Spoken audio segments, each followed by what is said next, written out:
ఇంకొక దశలో పరిపూర్ణుడు అయ్యేందుకు అవకాశం లేదు. లేదు స్వామీజీ, నేను పరిపూర్ణుడు కావాలి. అయితే అయ్యే ఉన్నావు, నీకు తెలియడం లేదు. నువ్వు అయ్యే ఉన్నావు, నీకు తెలియడం లేదు. నువ్వు అయ్యే ఉన్నావు కనుక నేను తెలియజేస్తాను కనుక నువ్వు అది అయిపోతావు. ఎందుకని అయ్యే ఉన్నావు కనుక. ఒకవేళ కాకపోతే పరిమితమైంది ఎప్పుడు కూడా పరిపూర్ణం అయ్యేందుకు అవకాశం లేనే లేదు.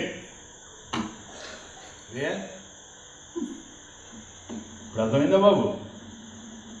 కనుక అధికారి విషయానికి మనం వచ్చేటప్పటికి వీడెందుకు ముముక్షు కావాలనుకుంటున్నాడంటే ఇవన్నీ నాకు అవసరం లేదు, వీటి వల్ల నేను సుఖపడలేను.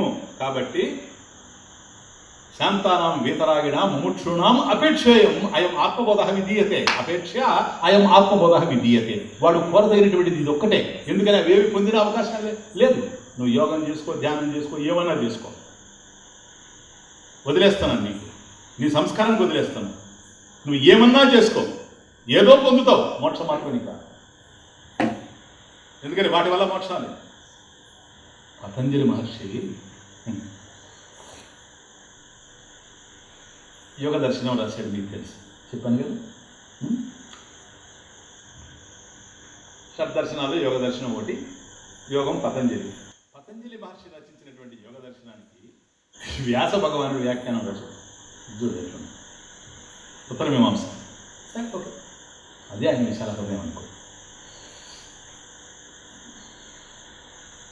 దాంట్లో ఒక చిన్న వస్తుంది, ఒక చిన్న స్టోరీ ఒకటి తమాష చిన్నది. జైగిషవ్యుడు అనేటువంటి ఒకడు ఉంటాడు. వాడు పతంజలి దగ్గర ఉండి, అంటే పతంజలి యోగ దర్శనాన్ని అనుష్ఠించి యోగమంతా చేసి అద్భుతమైనటువంటి యోగ ప్రక్రియలు ప్రదర్శనలు గందరగోళంగా ఇచ్చి యోగంలో నిష్ణాతుడు అయ్యాడు. వాడికి కొన్ని శక్తులు కూడా వచ్చాయి. దూర శ్రవణం. అమెరికాలో ఈరోజు బుష్ ఏమనుకుంటుండో వాడికి తెలుస్తుంది. వాడికి ఎందుకు తెలుసు, నాకు కూడా తెలుసు కదా. నవంబర్ 11 WTC అదే అనుకుంటాడు. ఇంకేమనుకుంటాడు.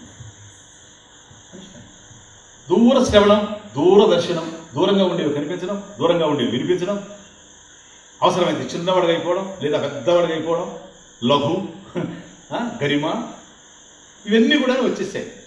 అణిమాది సిద్ధులన్నీ కూడా వాడికి వచ్చేది. అదంతా అయిన తర్వాత ఒక్క దశలో ఈ జైగిషవ్యుడు వాడికి ఎక్కడో అదృష్టం బాగుంది. చూడండి, ఇన్ని వచ్చిన తర్వాత ఏ కారణమో ఎవరున్నారో తెలియదు, వాడు దుండిగల్లికి వచ్చి పోతా పోతా పోతా శృతి మందిరాడు.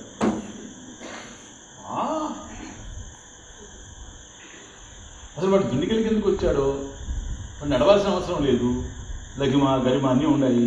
ఎందుకు నడిచి వచ్చాడో తెలియదు, ఎందుకు నడిచిపోతున్నాడో తెలియదు. నడిచేది వాడో లేకపోతే వాడు పుణ్యమో తెలియదు. విన్నాడు, ఆ గురువు బోధించినటువంటి ఆత్మజ్ఞానం విన్నాడు. ఆశ్రమంలో జాయిన్ అయ్యాడు. అర్థమవుతుంది. కొంతకాలం అయింది. వీడికి యోగం నేర్పించాడే గురువు. ఆయన పాపం ఎక్కడికో తీర్థయాత్రలో పోయి మళ్ళీ వచ్చాడు. ఇది వ్యాసుడు చెప్తాడు ఇష్టం. అది తమాషా. వచ్చిన తర్వాత ఆయన మధ్యలో ఈ ఆశ్రమంలో విడిది చేసిపోతాం 2 రోజులని ట్రైన్లో పోతూ పోతూ సికింద్రాబాద్లో బాంబు ఉందని అందరిని తీసేసేటప్పటికి ఎక్కడ ఉండాలి, ఇక్కడేమో ఆశ్రమాలు ఉన్నాయంటే అక్కడ ఒకటి ఉందని అంటే వచ్చి కూర్చున్నాడు. ఆయన వీడు కనపడ్డాడు. ఆశ్చర్యపోయాడు ఆయన. వీడు ఏంటి యోగ మార్గం వాడు కదా, వీడికి చాలా శక్తులు ఉన్నాయి. దూరశ్రవణం, దూరదర్శనం, చిన్నవాడైపోయాడు, పెద్దవాడైపోయాడు, తేలిపోయేవాడు, చాలా పొరువైపోయేవాడు, కొండంతా ఇన్ని శక్తులు ఉండేటువంటి వాడు ఈ సుందర చైతన్యాశ్రమం ఎందుకు చేరాడా? ఇది కేవలం జ్ఞానమే కదా, ఇక్కడ ఇంకోటి లేదు కదా. అది దగ్గరికి వెళ్ళి నమస్కారం చేశాడు. గురుదేవా వచ్చేవాడు. అప్పుడు అడిగాడు, ఏమిరా అంత యోగం నీకు చెప్పిన తర్వాత ఏమొచ్చిందిరా నీకు మళ్ళీ రోగం? మళ్ళీ ఇక్కడ వచ్చి చేరావేంటిరా? నీ దగ్గరికి అందరూ వచ్చి తిరిగిపోతా ఉంటే. గురుదేవా నమస్కారం, నాలో మహిమలు చూసి అందరూ నా చుట్టూ తిరుగుతూ ఉన్నారు, కానీ నేనేం పోగొట్టుకున్నాను ఇక్కడికి వచ్చిన తర్వాత ఆయన అర్థం కాలేదు. అక్కడ నేను యోగంలో ఏవైతే సంపాదించానో సాధించానో, కర్మభిహి సంపాదిత ఏదైతే యోగం వల్ల నేను సంపాదించానో దాన్ని అంతా ఒకవైపు పెట్టి ఇక్కడ ఏ జ్ఞానం అయితే వింటున్నానో దీన్ని మరొక వైపు పెట్టి చూసినప్పుడు అది ఒక దూది పింజలాగా ఉంది, ఇది హిమాలయాల్లాగా కనపడతా ఉంది నాకు.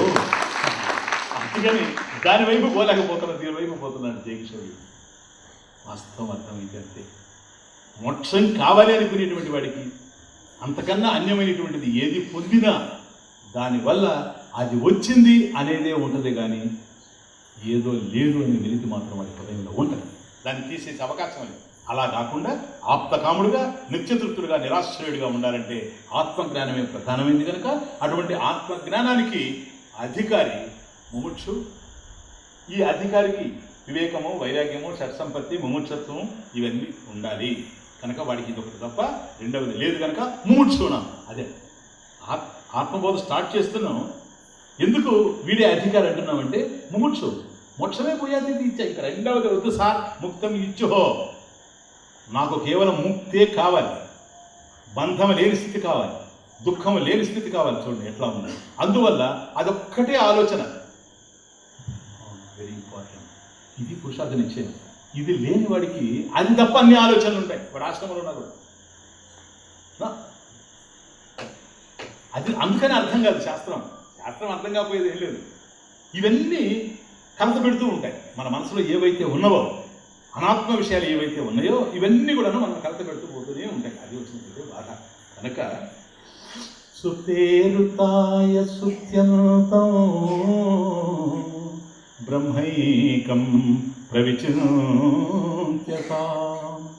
నాతి దురే నృణాం మృత్యుః ఇది వేదాంతడిండిమః. ఆచార్యవారు ఎవడు ముముక్షువు తెలుసా? ఇది సుప్తేరుత్యాయ సుప్త్యంతం సుప్తే ఉత్థాయ సుప్త్యనంతం. నిద్ర లేచిన మొదలుకొని సుప్తే ఉత్థాయ సుప్త్యంతం, మళ్ళీ నిద్రపోయేంత వరకు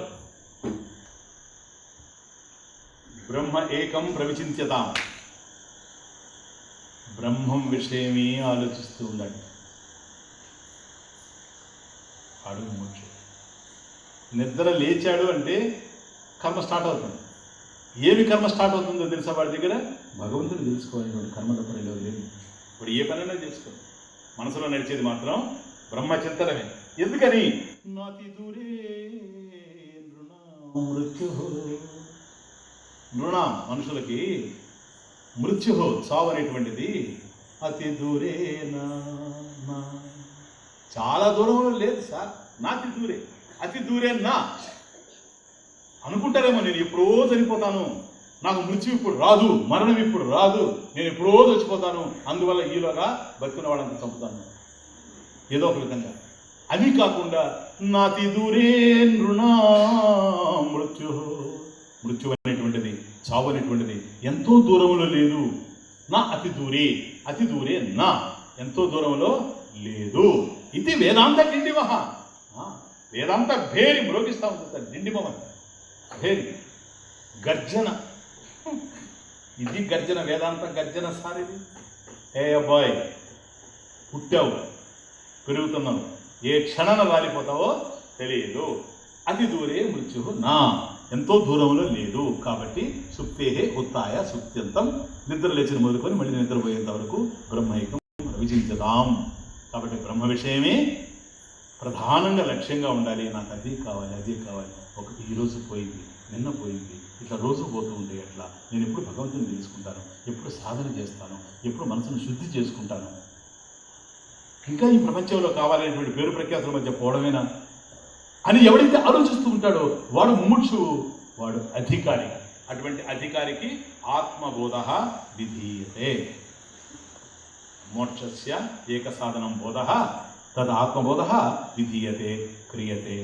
ఇది ఓం పూర్ణమదః పూర్ణమిదం పూర్ణాత్ పూర్ణముదచ్యతే పూర్ణస్య పూర్ణమాదాయ పూర్ణమేవావశిష్యతే. ఓం శాంతి శాంతి.